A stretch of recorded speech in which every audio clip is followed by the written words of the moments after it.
Hey guys, welcome back to my channel. It's Fola here again. If this is your first time seeing me, you're welcome. And if you're a returning subscriber, thank you so much for stopping by. This video is going to kickstart my journey to talking about finances on my YouTube channel. And what better way to start than to do a 2022 in reflection. This is just me reflecting on my 2022 finances. I like to do this at the end of every year. I would usually set a financial goal in the beginning of the year. By doing this, I'm able to look back on my goals, see which one I achieved, see which one I didn't achieve, see new things that have crept up on me. Before I continue, I would like to say that this video is just for information and entertainment purposes only. I'm not a financial advisor. Everything that I'm talking about is my own personal finance. I'm not saying do anything that I've done. It's just that you can learn a little bit from it. I know people usually say when they're talking about finances, they will usually talk about how this is not for bragging purposes. They're just sharing their story. And that's the same thing for me. I'm not bragging. I'm just sharing my story. I have nothing to brag about. Don't take it anyway. I'm just a regular girl. So basically, me looking back at my 2022 financial goals would help me realize, okay, am I on the right track? What is the trend that I've noticed in my financial journey of 2022 that I should put into consideration when I'm setting my 2023 financial goals? Are they even realistic? So basically, that is why I like to do this, and I'm going to be sharing this with you. So I have my financial goals written in my book, and I'm going to read it out, and we're just going to talk about it. The first financial goal that I set for 2022 was to get a new job. And I'm happy to let you guys know that I actually got a new job this year. I started a new job in 2022 February on Valentine's Day. If you know me, I've talked about this a little bit on my YouTube channel. I quit my job last year.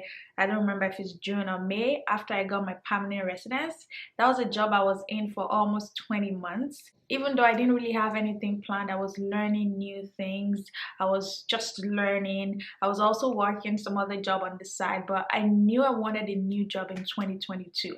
I didn't think I was gonna get one very early into the year because I didn't even plan for it. I always thought it was gonna be like August or June before I got a new job, and February I got a new job. I started my new job, and I'm so proud of myself for getting that job. That's my first big girl job in Canada, and I'm so happy about that. The thing about finances is your career is very related to your finances. Having a job is what is giving you money, and that is what is even giving you the opportunity to probably pay your bills and save your money or invest your money. Without a job, except you're a trust fund baby, which I would really love to be, but I'm not.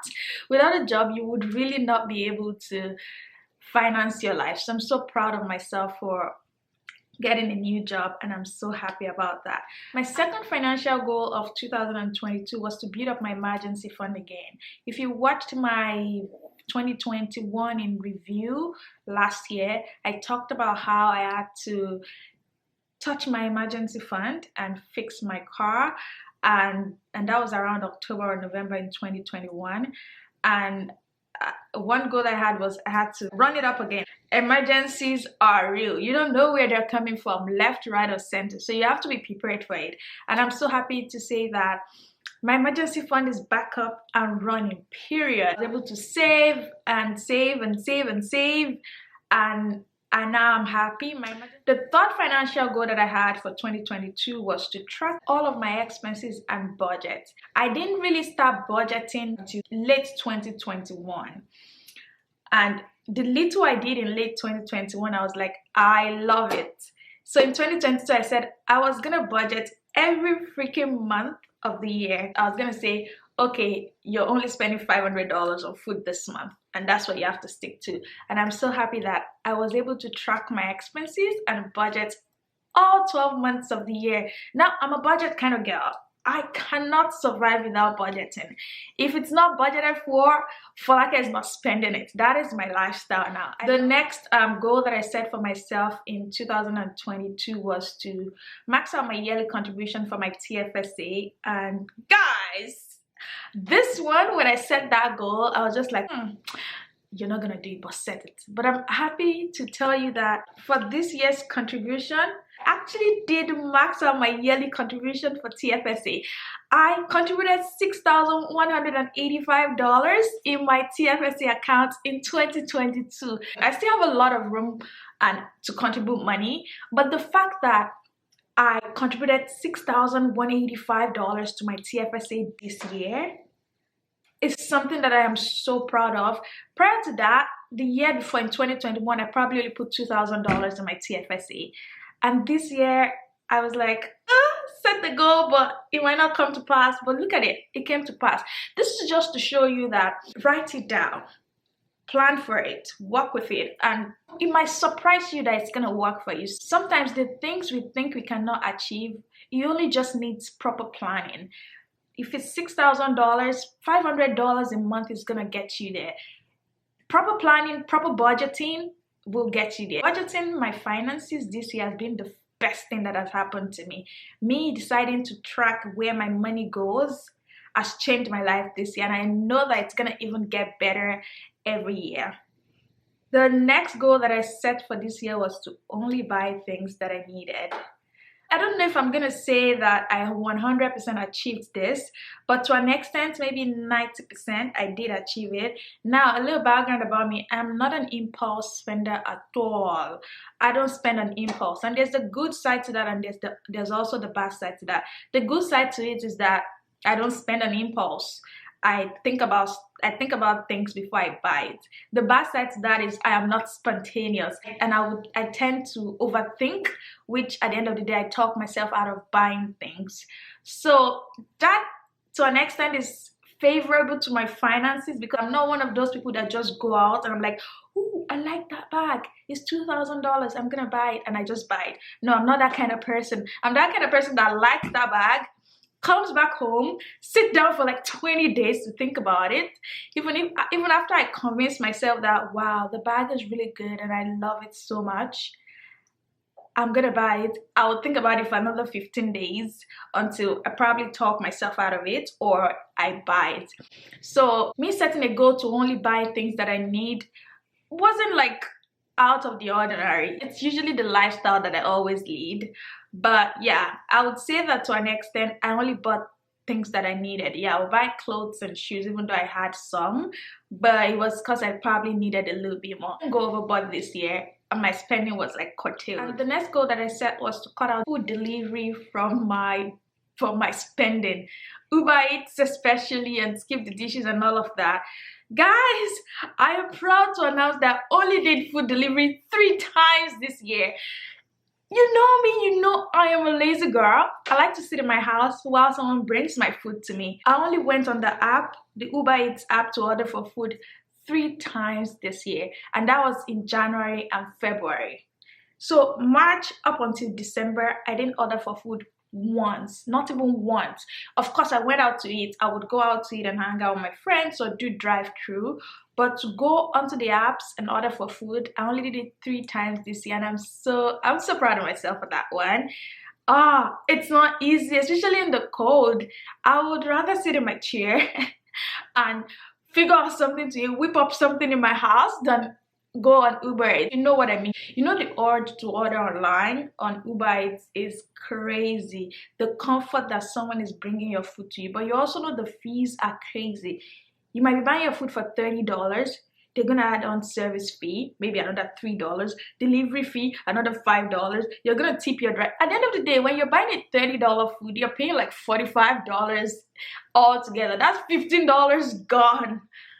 I am so proud of myself for not buying into Uber Eats and skip the dishes this year. 3 times is way enough. Next year I want 0. Maybe 0 is not possible, but next year I only want to do it once. And the last goal that I set for myself in 2022 was to buy myself my first big girl bag, a designer bag, a bag that I've loved. And I am here to tell you that unfortunately I didn't accomplish that goal. I did not buy myself my big girl bag this year. I did not buy myself a designer bag this year, which is quite unfortunate, but I'm surviving. I still have nice bags. They're just not the bags that I really wanted to buy for myself as a big girl. So this also shows that sometimes you set the goal and it doesn't come to pass. Now, I'm gonna talk about things that I did not put in my budget that I achieved or that came up during the year. So number one thing is I had to freaking buy a new car. No. So last year, 2021, I had a paid off car, but the car kind of had some issues that I fixed. After fixing that car, I was like, I'm gonna drive this car to the grave. This car, I'm not spending so much money on it. I'm gonna drive it to the ground. So I came into 2022 with no goals of buying any new car, just driving my car and living my life. Tell me why in February my car broke down.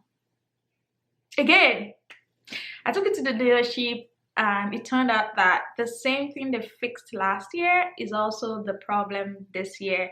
And I'm just like, oh no, I don't want that car no more. Just go away from me. Go away from me. I don't want it. So at that point, I knew I had to buy a new car, and I knew I didn't want a used car no more.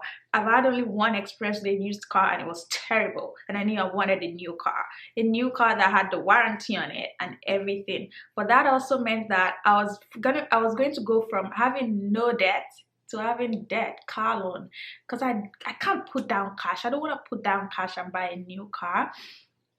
So I decided I was going to order a new car this year. If you know about the car market earlier in the year, I don't know if it's still the same now, but you know that the shortages were crazy. It took about 8 weeks to finally get my car to come. I love my car so much. I hate paying my car loan, but I love my car so much. No incidents, nothing. The dealership follows up with me, calls me and tells me that my service is due by this date, books, and like the experience of having a new car is different from the experience of having an old car. The peace of mind is just there. I know that if anything breaks in my car now, it is covered by warranty because it is a new car and I'm paying for it. Now, we all know a car is a depreciating asset and people would usually advise that you should not buy a new car. But for me personally, and that is why I would always say personal finance is personal. There's a reason why there's personal in front of it. For me personally, buying a new car was what made sense to me. I don't want to take transit and freeze. I also don't want to drive a car that is going to disappoint me every time and wouldn't work and I have to take to the dealership. So I knew that buying a new car was one thing that I had to do even though I didn't plan for it. But thank God and thanks to my saving habit, I was able to buy a new car. Guys, it was expensive. That is my most expensive purchase ever. But good thing is, I think I was able to put down about 35% down payment. So now I have a new car. I have 65% to pay off. And it's hard. It's hard going from no car payment to car payment. But we are going to figure it out. It's okay. We're going to work hard and make it work. Another thing that I didn't plan to do this year that I decided to do was put money in my RRSP account. Usually people will say if you're not making up to a particular amount of money, don't put money in your RRSP account yet. But like I said, personal finance is kind of personal. I didn't plan to put any money in my RRSP account. I was just trying it out. But as of today that I'm recording, I think I have about $1,200 in my RRSP, which is very interesting. Last year I contributed probably $200 to my RRSP. So contributing $1,000 plus to my RRSP this year is quite nice, quite an experience. Would I be doing it next year? Absolutely. Contributing money for retirement is very important in Canada, and I'm sure probably in the other part of the world too. So yes, those are the goals that I set myself for 2022. And I'm happy that I achieved most of it. Some were unexpected that came up. That is it. Life happens. You can't always 100% plan your life. Things will pop up in between. You just have to be flexible and make it work. But overall, I am very happy with this. And I'm going to tell you, all of this that I've done is just by having a job and a little bit side hustle, which I might talk about in another video. But generally, everything can be achieved. Whatever you put your mind to, you can achieve it. I'm gonna see you in my next video when I set my 2023 financial goals. We'll talk through what I plan to achieve in 2023 and hopefully, fingers crossed, it actually works out. But for now, in the next video, I'm just going to talk about the planning stage. So thank you so much for watching. And I'm going to see you in my next video where I talk about my 2023 financial goals. Bye guys.